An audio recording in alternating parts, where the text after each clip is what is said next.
Bueno, bienvenidos a todos aquí a ver este cuadro, Paisaje con San Jerónimo. Voy a leer un texto y si acaso luego podemos charlar o comentar. Recuerdo que hace algunos años, en una exposición de los Canaletto, en el Museo Thyssen, vi algo que me llamó la atención. Me di cuenta que en las vedutas de Canale Padre, cada uno de los personajes estaba envuelto en un tiempo propio, reposaba, pues, por así decirlo, en su propia eternidad.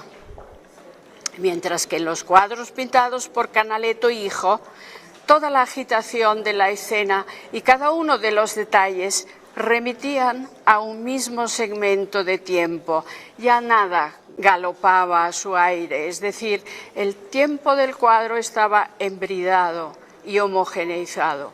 Y eso, de hecho, es lo que estamos acostumbrados a ver. Cuadros en los que no solo el espacio está homogeneizado, sino también el tiempo, para aumentar así el impacto de lo representado. Sin embargo, esto no siempre ha sido así. Les invito a contemplar un cuadro en el que esta, llamémosla, domesticación o unificación de la temporalidad aún no ha tenido lugar, en el que hay lugar para tiempos y escenas parciales, en el que parece como si los fondos de la eternidad hubieran pagado el rescate por cada una de las cosas por separado y lo situara más allá de la finitud. Faltaba mucho entonces hasta que llegaran las épocas en las que cada uno llevaba un reloj en su bolsillo, para no hablar del tiempo frenético de los cronómetros, los móviles, los iPhones, los horarios de los trenes y los aviones. Dicen que fue Pascal uno de los primeros en llevar siempre consigo un reloj. Y con Pascal estamos ya en pleno siglo XVII. Veamos ahora esas pequeñas escenas tan legibles y sugerentes. En medio del campo, un joven ha emprendido su camino guiado por un anciano.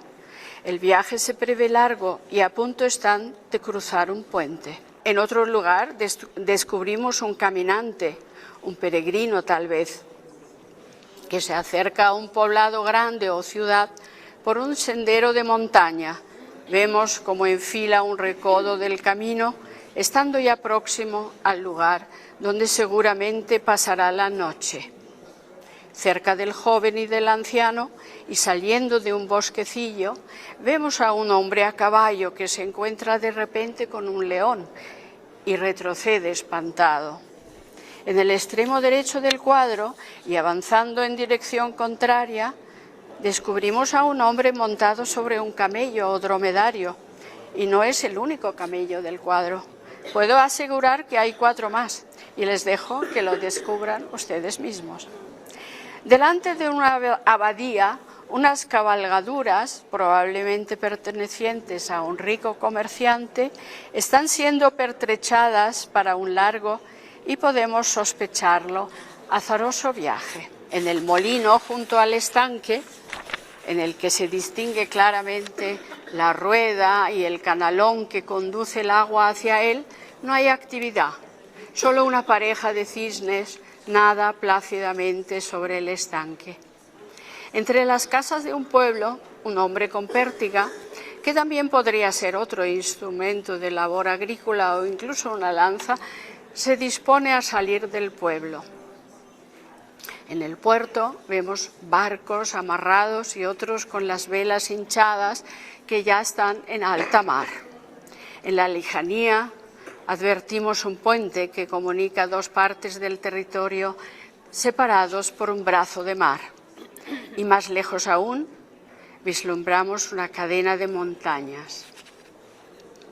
Parte del placer de mirar este cuadro consiste en la desproporción entre la amplitud del paisaje que tardaríamos días, incluso semanas en recorrer, y la velocidad de la vista que lo recorre en apenas unos minutos. El cuadro nos procura el placer de volar como un pájaro o de un recorrido en avioneta, 5 siglos antes de que existieran las avionetas, claro. Mientras ocurren las pequeñas escenas que el ojo del espectador va descubriendo poco a poco, el santo, un anciano de barba blanca que denota una asombrosa familiaridad con el león, a pesar de notarse que el pintor jamás ha visto un león en la realidad, le cura la pata como diciendo: otra vez te has metido en donde siempre te clavas las espinas, si te lo tengo dicho. Y el león, como un niño grande y llorón, le tiende la pata al santo. Con todo, y siendo esta escena la que da nombre al cuadro, el episodio del león es una anécdota más en el amplio paisaje y no aspira a hacerse con el protagonismo. En cuanto a la docta labor del santo, que al fin y al cabo fue quien tradujo la Biblia del griego al latín y es patrón de los traductores, la alusión es mínima. Solo si miramos muy bien, descubrimos un gran libro junto al tapial de barro con el que el santo ha hecho un añadido a la gruta. Mucho más evidente es la referencia al arrepentimiento, el ayuno y la meditación en forma de crucifijo y calavera. Y algún que otro pecadillo relacionado con la sensualidad debió de estar espiando el santo. Si no, no estaría ese conejillo en el borde inferior del cuadro, que es, como sabemos, el símbolo de la lujuria.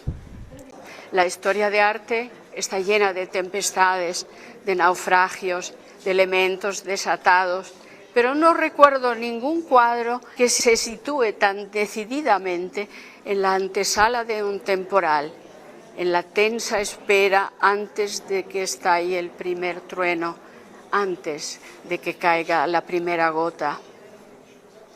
Alguien más experto en meteorología que yo, tal vez hasta podría calcular el tiempo que tardará la tempestad en desatarse y descargar su furia sobre el paisaje, desde los barcos en alta mar hasta la cueva del santo. Y podríamos preguntar, ¿tiene esa tensa espera algo que ver con los cambios que se avecinan en la Europa de entonces y en particular en los Países Bajos? ¿Tiene esa calma a punto de reventar algo que ver con el estallido unos años más tarde de la guerra que traerá la independencia de los Países Bajos y el inicio del país como potencia colonial? Y ahora quisiera que se fijen en otro rasgo característico de la pintura flamenca que siempre me ha interesado y que contrasta notablemente con las escuelas del sur, la italiana y la española. Y es esa vocación de hacer una descripción minuciosa en detrimento del gran relato, sea ese de origen religioso o mitológico.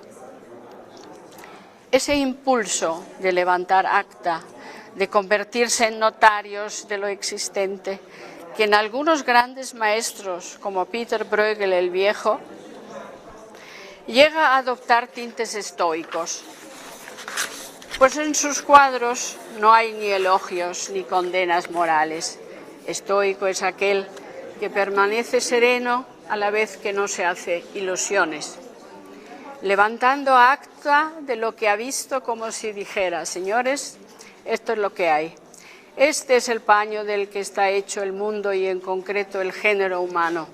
No es un paño de muy buena calidad, pero es lo que hay. Vocación dramática por un lado y vocación de ser testigos por otro.